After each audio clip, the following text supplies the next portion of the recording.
Hi everybody, it's me, Gregory Mannarino, and I'm going to do something here I have never done before, and I should have, more than likely, being that I have been out here for over a decade talking about the financial markets and putting things into a perspective for everybody for free. Now, what I'm going to cover here is a recent publication. In fact, if you're watching this video today, I just published this today.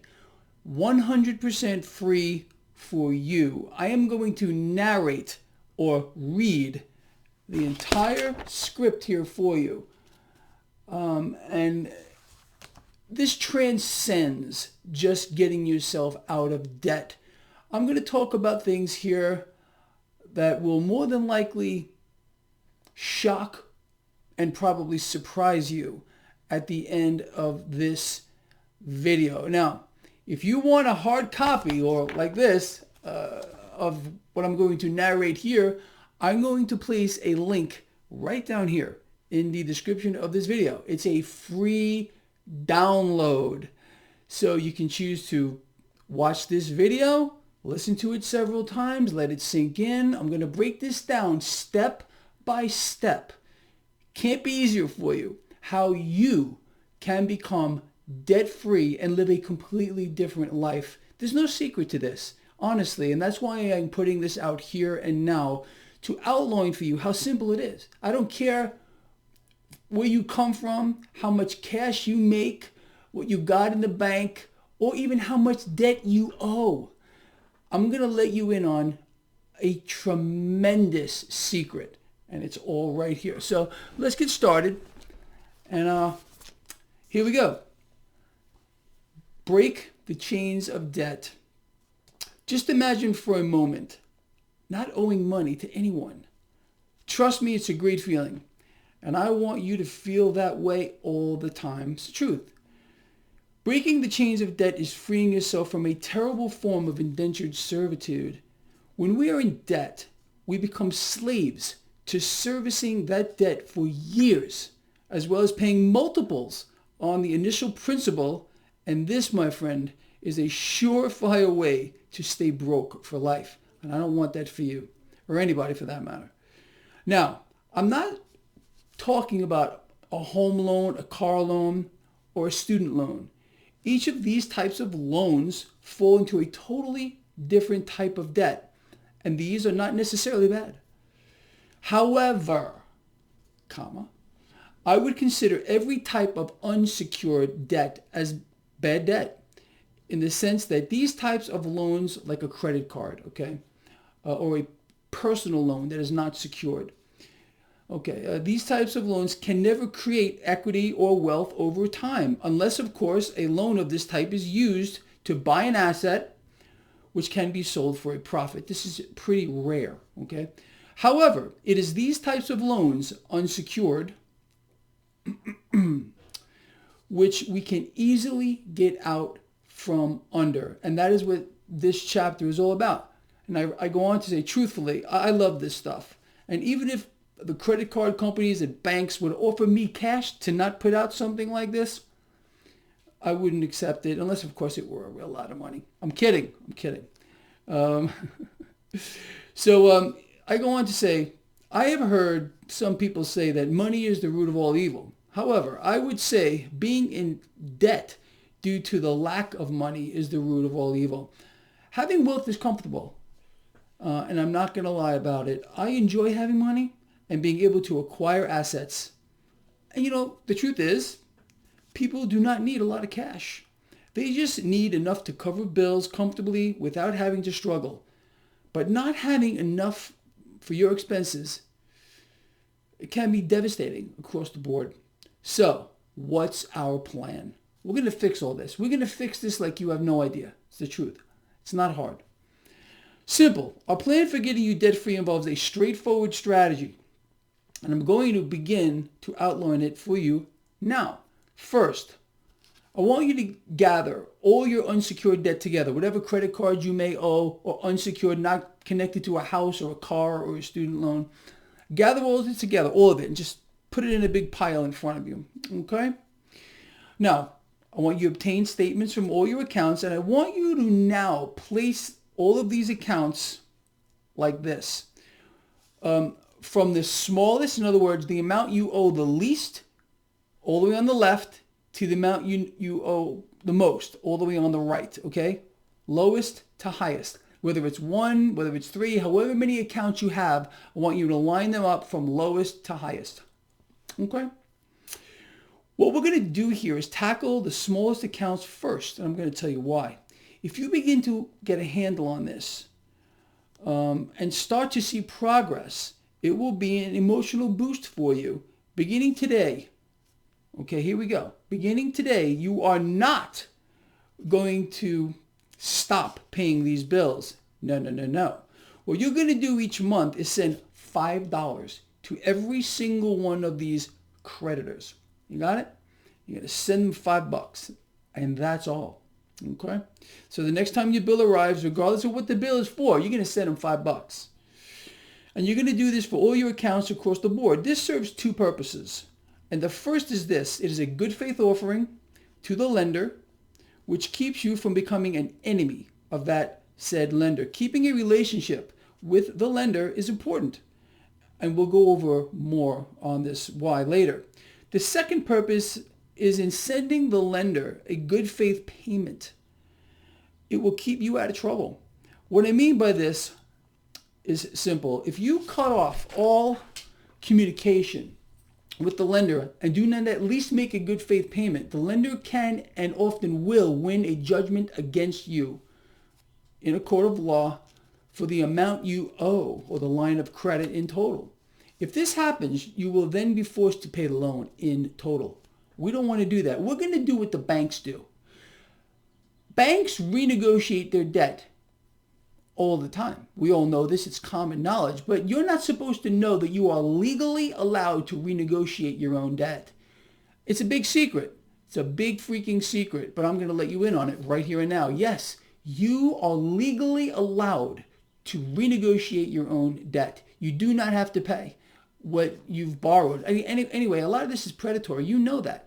They force these things on you. This is a nation of debt slaves, but we're going to change all that. Okay. Where was I? You're going to make a good faith payment, and the lender can often, if you don't make this good faith payment, like I said, $5, that's all you're going to do. Okay? And no matter what the bill is, they can win a legal judgment against you for the amount of the entire line of credit or debt, and you lose. We're not going to let that happen. I always promised you that since the get-go. If a judgment is won against you, in that circumstance, the loan will be placed as a lien against property you may own or taken directly out of your paycheck. So let's stick to the plan I am laying out for you. Now, the lenders are not going to like that you are doing this, and they will begin to call you and harass you in an attempt to get you to increase your good faith payment up to the minimum amount you owe on the bill, on the recurring bill. Now, in truth, you do have a choice here. And let's go over that now. You can choose to talk to them or not. My advice is talk to them. Explain that you can only afford to pay the $5 a month. Do not get angry and keep your cool, okay? Remember, I want you to keep a reasonable relationship with your creditor, okay? This is important. Some people cannot tolerate the phone calls, as you will get them. And they'll even call family members. They might call your job. It's pretty harassing, and they can be very annoying. If you really cannot deal with them or the harassment, or if they begin to call your place of work or friends, you can send them a cease and desist letter via fax, and legally they cannot call you after that point. It gets shut off. However, I want you to try to deal with the calls and stick to your guns on this here. It's very important. Tell them you just simply cannot afford to send them anymore. For many people right now, millions who are losing their jobs, this is a reality. People can't afford to pay their rent. People are falling off of a cliff right now in this economic freefall, period. So again, this is what I want you to do. Stick to the story that you can't afford to send them anymore. Now, if you cut off all communication with the cease and desist letter, it will make it harder for you to deal with the lender later. You want to keep a good relationship with these people, okay? Now, keeping communication with the lender is a ploy. It's a ploy, truly, but in many people's cases, it's the truth. You're using to establish a working relationship with the lender, which you're going to use to your advantage later. You always want to have the high ground in life. Always, okay? Have the high ground. All right. Now, regardless of that, they're going to attempt to scare you with threats of late fees and interest rate increases. However, do not be intimidated. This is just a ploy on their part. Now, you're going to play your game. They're going to play theirs. They're going to try to scare you. We're going to increase your rate. We're going to put fees on here. But as long as you stick with your plan, what I'm outlining for you here, they have no recourse and you are in control. All right? You're always going to have the control. The late fees, the interest payments, wherever they're going to add, this is all going to be erased later. Okay? This is all a big secret you're not supposed to know about. It doesn't matter at all. Now, over the next few months, I want you to accumulate some cash. Okay, you're going to be sending $5 to all of your accounts, but you're going to be putting some cash away here. Okay. Once you have saved about 25% of the loan, let's say you owe 10 grand. Okay, 25%, 50% with what? 5,000, 25%, 2,500. Pretty simple math here, right? Once you save up about 25% of the loan, you're going to call your lender at this point and offer them a settlement for 25%, okay? You would be surprised at how many are going to jump all over this. They're going to jump all over it. Some of them are going to say, no way. And then what you're going to do is you're going to keep sending them at $5. You would be surprised that they might call you in a week or two, a month, and say, you know what? Does your offer still stand? And they'll take it. They will take it. This is what the banks do. If the banks do it, and it's legal, why can't you do it? These are predatory. The amount of interest that they charge is insane. But this is, again, how they have you by the you-know-what. And we're not going to let that happen. You know it's not going to happen. I'm never going to let any of you lose. I've never let any of you lose. In the decade I've been out here outlining the financial markets for you. Okay. Now, so you're going to call them and make the lender an offer to settle the account. If you have done this within 6 months, pay attention. If you have done this, if you've saved up 25% within 6 months of you giving them the $5, okay, the beginning of this process, the loan most likely will not have charged off yet. That is, the lender still owns the loan. If the loan charges off, okay, that means the lender has sold your loan for pennies on the dollar to somebody else. You understand? That's what they do. They settled your account with someone else. Now, don't feel bad about doing anything like this. All of these loans that are issued to you, they're insured. Part of the interest that you pay is to insure your own account, so they lose nothing. They're still getting paid in full. You're not supposed to know that either. A lot of secrets here. So again, we want to try to catch the loan. If you want to try to pay this off within the first 6 months before it charges off. But if it charges off, you're still in control. It doesn't matter. And understand, if your loan charged off and was bought by someone else, they paid pennies on the dollar. The lender would rather deal with you than charge it off. They would rather deal with you, okay? Another secret you're not supposed to know. So anyway, if the loan charges off, that means the lender has sold your loan to a collection agency or a secondary party who has bought your loan for pennies on the dollar. And now you'll have to deal with them from that point forward. And now it really does not matter who you deal with, either the original lender or the collection agency, secondary party. It will still work out nearly the same for you in the end. If you can work out a deal with the original lender before the loan charges off, you can often get a better deal. But if you can't, you can't, so don't worry about it. So whatever time frame you work out, and whether you are dealing with the initial lender or a secondary party, you will establish communication with them and make them an offer to settle the account. It's that simple. It could not be easier. Now, most often you can settle an unsecured debt for about 40% of the initial loan. Think about how much cash that'll save you for 40%. It's insane. You're not supposed to know it, so don't share this video. Any late fees which have accrued will be removed in total when you settle. You're not supposed to know that either. All the threats, all the intimidation, it's nothing. Okay. Now, you may be able to settle these accounts for much less than the 40% of the principal. Important to know. But on average, you'll be able to negotiate for 40% of the principal, no late fees, no anything. How beautiful is that? Now you have other options too. Again, you're not supposed to know this stuff. Here's your other option. Once you do reach a settlement with either the initial lender or whoever bought your loan for pennies on the dollar, you don't have to pay them off at one time. No, you don't. Okay. So don't let them tell you that either. You can pay. You have 3 months to do this. Once you settle with whoever you settle with, you can send them the whole amount if you want to, but you're not supposed to know that you have 3 months to settle now. 3. If you don't settle within those 3 months, you're in trouble. So you gotta have the capital. That's important, okay? You gotta have the capital, but you have 3 months to do it. So let's say you owe 10 grand on account XYZ. You settle for 4,000 or 40%. You can split this into 3 payments, and you will have no fees and no interest. Another secret you're not supposed to know. If you have multiple accounts with unsecured debt, you can repeat this scenario for each one until you are debt-free. Debt-freaking-free. Once the lender or secondary party collection agency settles with you, you are legally free and clear from any obligation towards the said debt forever. Oh, yes, a beautiful thing. So, you had no idea it was this easy, did you? Probably didn't. And this is what all those companies who are advertising debt relief are counting on, you not being aware. Okay, glad I could help, and I really am. Now it's time to repair your credit. I want you to understand, by getting yourself debt-free in this matter and saving yourself enormous amounts of capital, well, your credit score will be affected negatively, probably very negatively. But either way, I mean, look, we're going to fix this. I'm going to tell you right now how to fix your credit. So simple. All this is so easy. Your credit score will be affected negatively, but fixing your credit score is a snap to do. Keep this in mind that the credit reporting agencies, which are TransUnion, Experian, and Equifax, their sole job is to simply collect information and then sell it to whoever asks for it, okay? Like if you apply for a loan.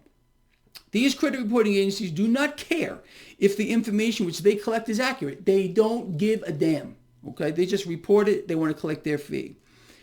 My advice to you at this point is this. While you can do what I'm going to outline for you right here about how to repair your credit, consider hiring a reputable credit repair agency. There are many of them out there. Some of them charge almost nothing, like $30 a month. They will go after your credit report, and they will dispute every single report on your credit report until they come off. Now, if you choose to do this yourself, you can. Let's say if you want to save yourself $29 a month or whatever they charge, it's very simple. But if it's not done properly, again, it's going to take longer. That's why I suggest hiring a credit repair agency. These are real things. But if you choose not to, that's fine.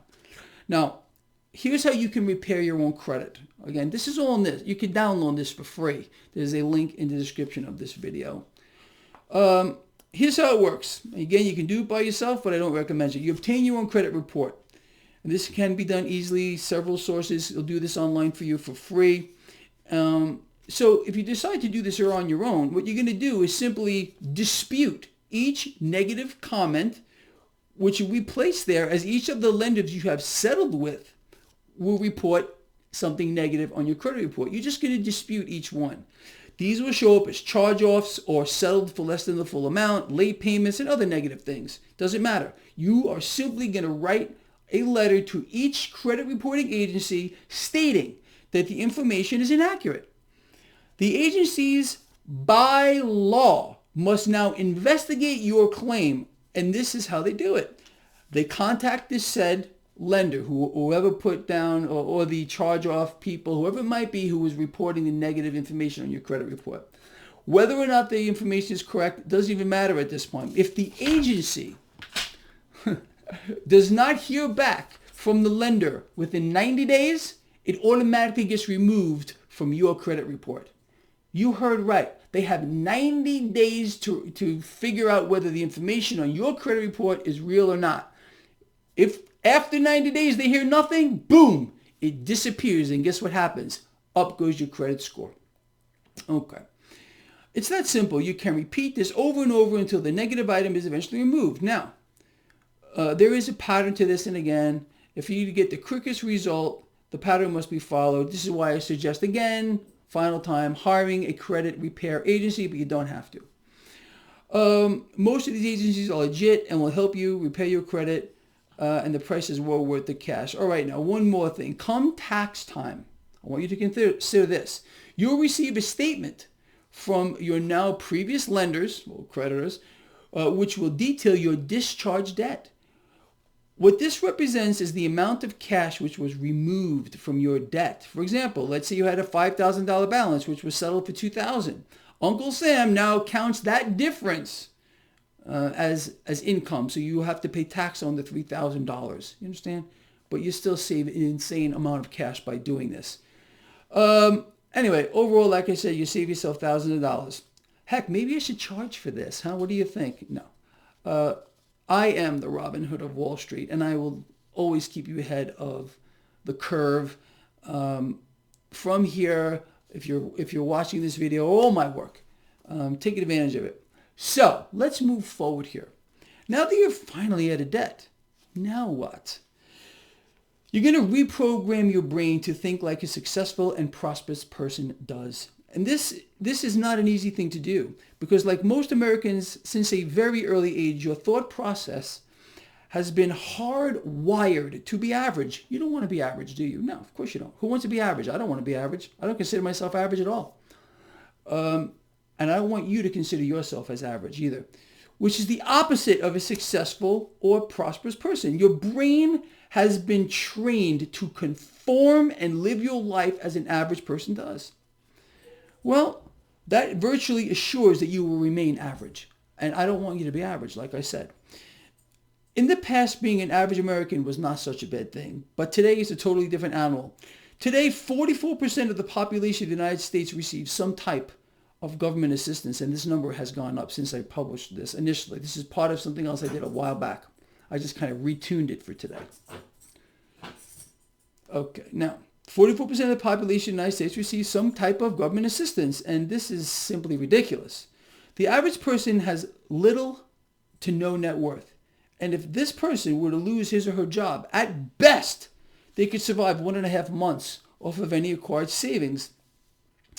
And this is just pathetic, in my opinion. Well, now that you have a straightforward plan right here to begin taking your life back from debt slavery and the anxiety of being in debt, you need to develop a picture in your mind of how you want your life to be. I'm deadly serious here. Imagine how you want your life to be and focus on it. Okay? If you do that, you will achieve it. Trust me on this one. Forget about living in the moment anymore. Living in the moment. Okay, let's talk about that. It was that living in the moment kind of thinking which got you into your situation, being a debt slave. You're getting yourself out of that right here and now. It is time for you to begin thinking long-term. Children and animals live in the moment, but you're not going to live in the moment anymore, okay? So many Americans are in dire financial straits because they live in the moment. Or I'm going to borrow this now.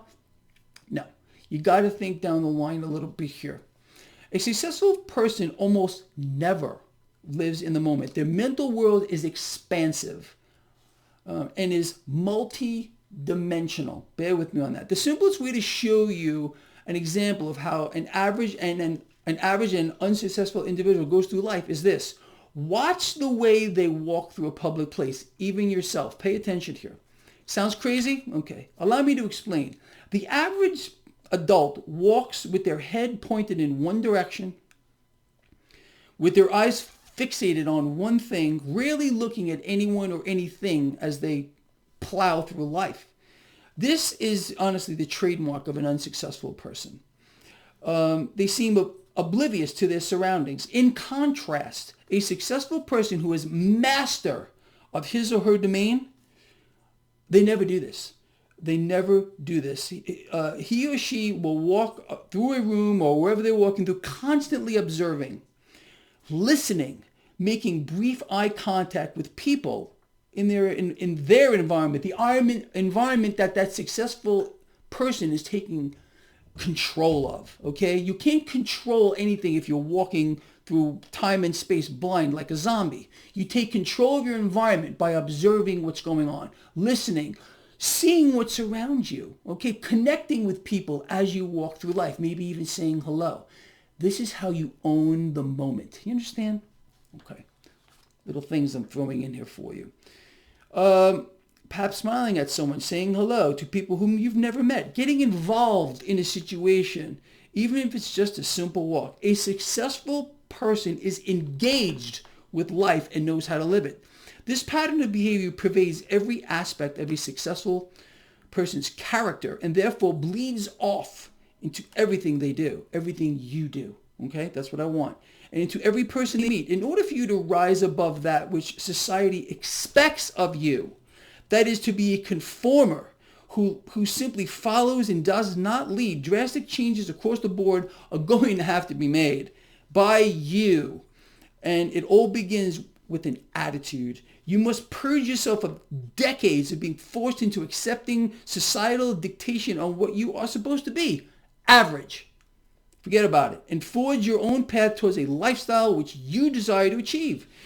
The easiest way to start to do this and think is to think outside the freaking box. How many times have I said that? It's simple. Thinking outside the box is simple to do.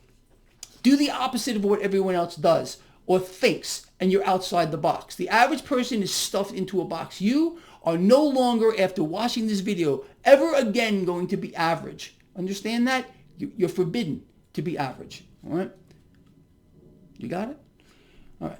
So the easiest way to start to do this is begin to think outside the box. It's simple to do. Do the opposite of what the average person does. For example, when it comes to, I'm going to talk about trading or investing because that's what I do. With trading or investing, a professional generally takes the opposite side of the trade. That is, if the general public is bullish on an asset, you want to be bearish. If they're bearish, you want to be bullish. That's generally the way it works. Not all the time, but this is I'm generalizing here, okay? The pro is looking to get on the opposite side of the trade. Now, keep in mind with financial assets as presented in this scenario above, the pro must likely take up a position on both sides or have their position hedged. Okay, this is important in order to maximize gains while at the same time limiting any possible losses. This situation can also play out with regard to situations in everyday life. That is, a rich or successful person does not follow the herd, ever. You understand? You don't follow the herd ever. What a prosperous person does is perform the opposite of what is generally expected of them and hedges themselves in order to make the best out of every situation. And this is exactly what you should be doing starting right now. Next lovely page. We're almost done here. Next, learn to observe. Don't just look at things, okay? Focus on them.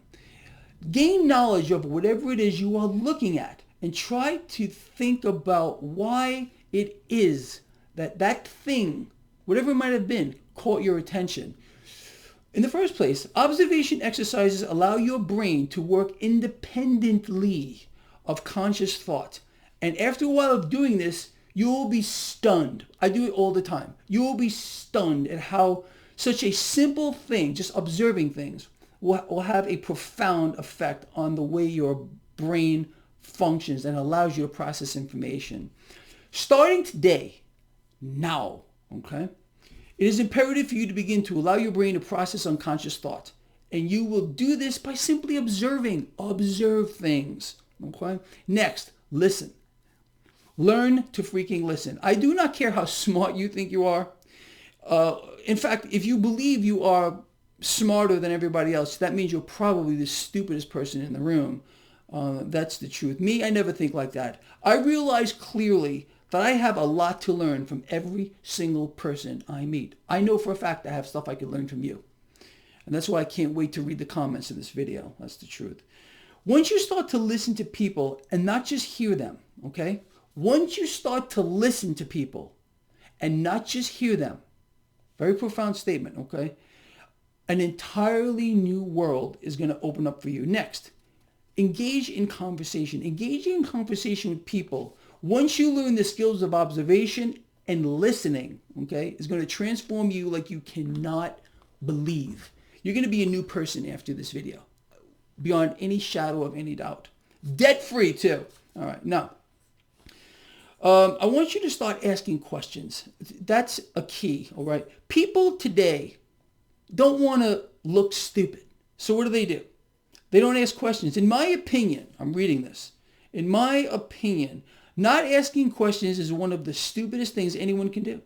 An inquisitive person is a thinking person. Next, never, and I cannot stress this enough, never prejudge anyone. A vast percentage of people worldwide have developed a horrid psychological issue. This is a mental issue. It's a disease.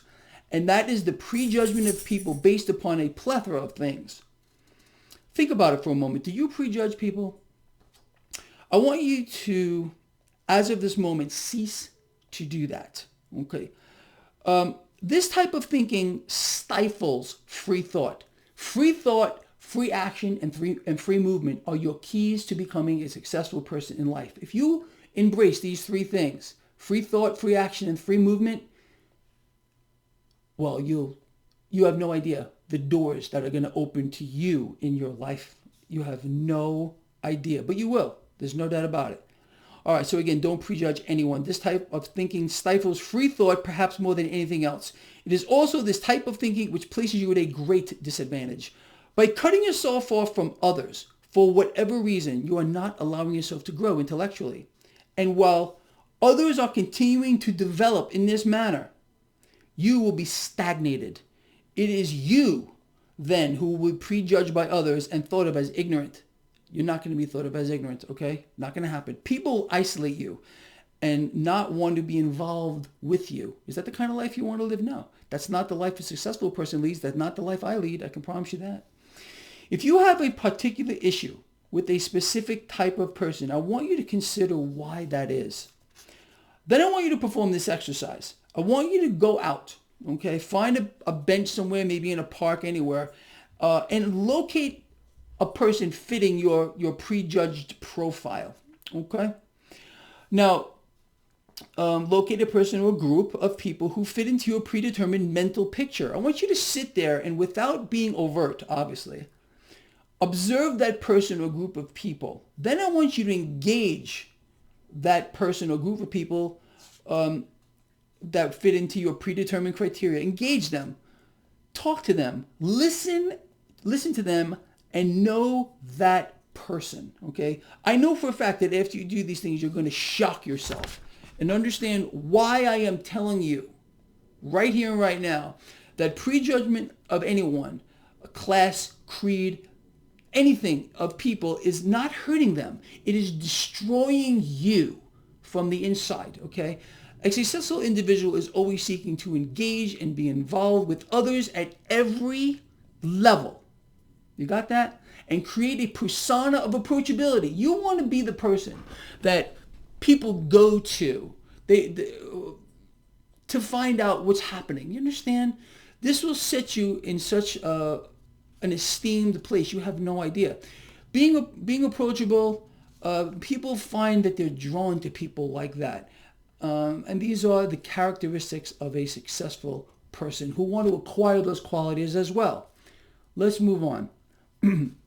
After, and not before you create this new you, so to speak, I want you to again envision how you want your life to be. If you have allowed your brain to process unconscious thought by breaking the mold which society has pressed onto you, you've been pushed into a mold. That's what I'm trying to, the vision I'm trying to weigh on you. You have been pushed into a mold by society. You're not going to allow that happen. Be average. You're not going to be average anymore. After this, you are going to be way above average. Okay, so after and not before you create this new you, I want you to gain and envision how you want your new life to be. If you have allowed your brain to process unconscious thought by breaking the mold which society has pressed onto you, it will be your mind which will lead you on a path to prosperity. The law of attraction. Allow me to explain at this point, without unconscious thought, believe it or not, simply by having the ability to process unconscious thought, you're reprogramming your brain in a hardwire way, and a path to success will open up right before you. All right? This is life-altering material I'm covering with you here. And again, you want a hard copy? There is a link in the description of this video. Now, doors are going to which have been closed to you for years, perhaps forever until this point, will simply open up for you. And this and much more will have come about by simply altering your thought processes, which subsequently will allow your unconscious thought to help you achieve your true self. This is what this is all about, achieving who you really are. Finding out who you really are is not that hard, okay? Free thought, free action, free movement. Now, let's move on a little bit. Own. Okay, look, I'm going to show this to you. Own. See that? So, you want the cheesecake as well, don't you? Okay, I'm going to give you a taste of the cheesecake. The average American rents, borrows, and leases his or her way through life, and in the end has nothing to show for it. That is the definition of how to stay broke, indentured, and freaking miserable. Let's lay this all out. Renting equals broke, borrowing equals indentured, and leasing equals miserable. Any questions? Any freaking questions? All right. Now, as I have been saying, if the average person is doing a particular thing, you, as a successful person, should be doing the polar opposite of what they do. And that is own things and acquire assets. Let me ask you, why are rich people rich? Very simple. They own things. It's that simple. I am not going to debate on whether or not now is the time to purchase a home, but all things being equal, the benefits of owning a home greatly outweigh the prospect of renting one. I will elaborate. If you choose to rent, you are investing in another person's future, not your own. Okay? And every single dollar you put towards renting that property is gone. Gone. Conversely, if you own that same home, each dollar you use to pay the mortgage is recoverable for the most part, all right? Except for maybe one other time in history where the market went down. Okay, we can always face that again, but I'm generalizing here, okay? That is, when it comes time for you to sell your home, a large percentage, if not all the money is vested into the potential profit exists. And therefore, you have in fact lived in that home for free. Did you hear what I just said? For free. Now, if that is not a major benefit over renting, I sincerely do not know what is. Rich people rarely acquire unsecured debt. You see the guy you're looking at? I have zero unsecured debt. Zero, nor will I ever have some. So, rich people rarely acquire unsecured debt, almost never actually. And the only time they lease a vehicle, which really isn't unsecured debt, well, it is to a certain degree, is if they can write it off as a business expense. If you lease a vehicle in this scenario, it is almost the same as if you rented a house. In the end, you get nothing but an empty garage. Let's say you purchased a vehicle, a car, a motorcycle, whatever, and the amount owed was $30,000. An average monthly payment on this loan type would be around $650 a month over 4 years. Now, let's assume 4 years have passed and you just got tired of that old car and you wanted to sell it. Now, some nice fella comes along and you agree to let it go for $15,000. In essence, the vehicle cost you $325 a month because at the end of the loan, the vehicle had equity in it. Now, if you had decided to lease that same vehicle for the same 4-year term, your payments may have been somewhat less, probably around $500 a month, $450, whatever. But in the end, you return that vehicle, you got nothing, zero. It's terrible. So this is how you want to play this. Me personally, look, I go on to say I would not even consider borrowing, and I currently laugh at anyone who leases a vehicle, unless of course they're writing it off. Any more questions? I'm being very blunt, but this may have been the old you. There's a new you that's being developed right now. Okay. The first thing you need to do once you are debt free and have fixed your credit is begin to acquire assets. Own things. Obtain a home of your own. Buy a car. Obtaining these things is going to be so much easier for you once you liquidate your unsecured debt and improve your credit score, as I have outlined for you in detail. So simple. So eliminating your debt burden has paved the way for you to gain real wealth. And having this bad debt off your credit report is a major boost for you in that you will now be able to obtain better terms on subsequent loans. Not unsecured. Okay, you're never going to do that again. Once you get yourself debt free, you're never going to do this again to yourself. Period. The freaking end. Good debt does exist. The kind in financing a home, for example, or a vehicle, although to a lesser degree, because the vehicle will more than likely depreciate in value. Unless you're buying a Ferrari Superfast or a Tour de Force or one of these things, will probably go up in value. But I doubt one of you are going out and spend $2-3 million on a car. But maybe you are. I don't know. At this point, you should be looking into investments and investment vehicles, and there are many. For that, I would strongly advise you to follow my work. Everything I do is free. Everything I offer is free. Go to my website, traderschoice.net. There is a link in the description of this video. Ask anyone who has followed me, the Robin Hood of Wall Street. I never steer any of you wrong, and that's the truth. This is the last page, okay? This is the new you. Look how happy you are. This is the new freaking you. Debt-free, successful, and in control of your own world and your own destiny. Please share this video. And like I said, if you want a hard copy of this, it's free. Download it. There is a link in the description of this video. I hope you share that too with everyone. All of us are going to be successful. Anyone who has watched this video, if you process what I just went over, how to transform your life, a week from today, if you just start implementing those little changes I outlined for you, you will be a different person. I promise to read the comments. I love all of you. I mean that from the heart. And I will see all of you again. I am more than certain.